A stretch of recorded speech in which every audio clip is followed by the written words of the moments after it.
My name is Yoshiki Tsuji. I'm the president of Tsuji Culinary Institute. It was founded in 1960 by my late father, Shizo Tsuji. And our group provides comprehensive educational services in the field of food and culinary arts with schools in Osaka, which is our headquarters. We also have a school in Tokyo as well. And we also have a chateau in Lyon, France, which is used to provide our advanced studies. Our school provides STEAM education based on the 4 pillars of science, technology, arts, and mathematics, and to teach advanced culinary and pastry techniques in the field of gastronomy. Well, the collaboration that the CIA and Tsuji Culinary have had, we've established a collaborative partnership to enhance the educational experiences of their students, particularly in the realm of Japanese cuisine. You guys are all seniors? Who are seniors? Who are juniors? Mostly seniors. Yes. Most majority of you guys won the best as opposed to last year.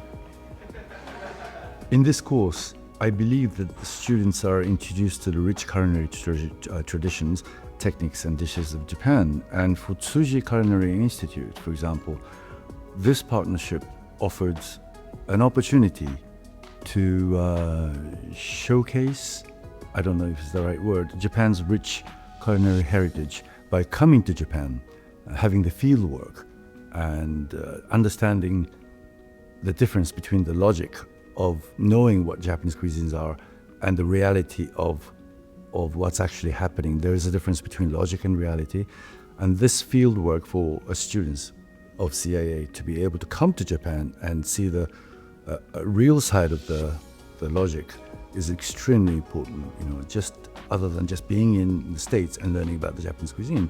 For the CIA, integrating authentic Japanese culinary education into its curriculum, I believe, enriches its offerings and provides students with a comprehensive global culinary perspective, I think.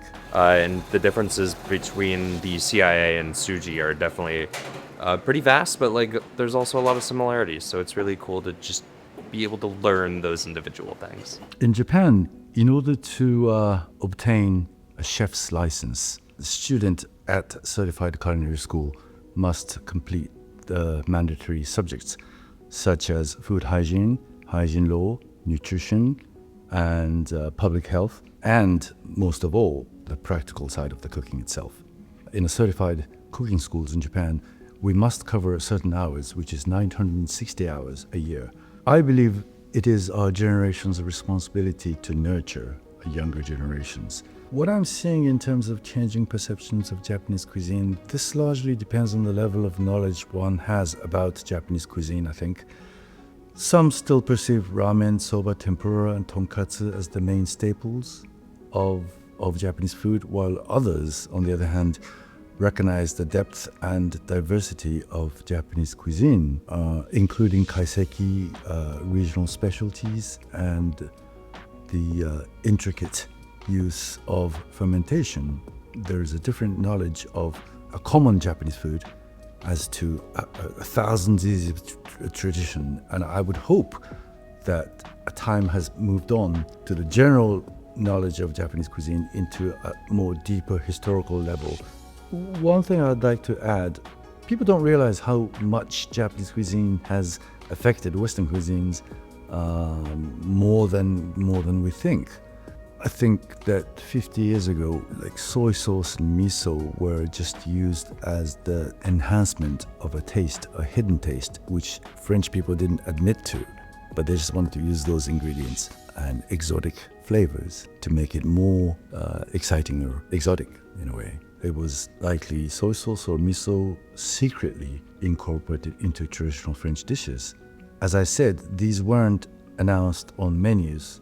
They were just chef's hidden brushstrokes. But something more significant was happening. By 1990s, there is, as you know, a umami revolution.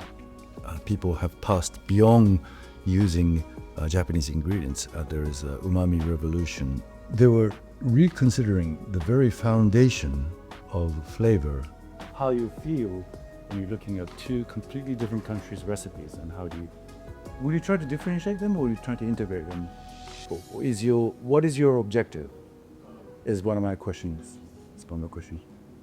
Do you want to incorporate them? Do you want to integrate them, or do you want to keep them completely separate? I think a lot of Japanese food has very similar ingredients with very small differences that do matter, and you kind of taste that small difference. Versus Western food, it's a lot of layers, so it's hard to taste as small differences in recipes. Kind of take the things that we've learned here, whether we focus on Japanese food or whether we go off and do other things, the processes that we learn for Japanese recipes can definitely be used to strengthen other foods and other types of things we make. What is your philosophy of how to approach different foreign cuisine? How do you approach? I know you respect them, but do you have a principle? Do you have a basic philosophy? Every time I look at a new cuisine, I try to keep like the cuisines that I know and that cuisine separate, so I can really try to like learn that cuisine in a better light, like actually like understand the flavors that come about in that cuisine. And then once I actually start to get like an understanding of that, that's when I could start being a bit more creative with it and introducing things that I know from other cuisines into that and relating them together. When we try to create something, they always say, this is not Japanese enough. This is not Japanese, And I ask them, what is Japanese for you? And they say, oh, not Japanese. They wouldn't add anything. They wouldn't like to add anything. They hate to have any foreign flares to it.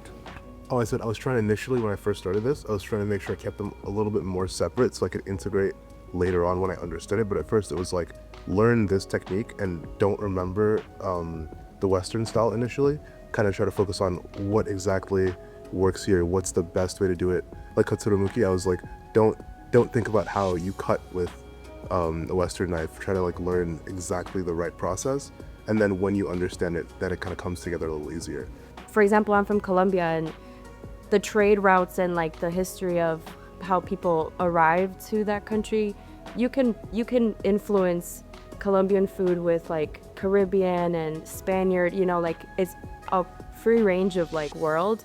But when it comes to Japanese food, like it's very specific like way to grind and stuff, and to add or to take away would take away that Japanese like essence, I think.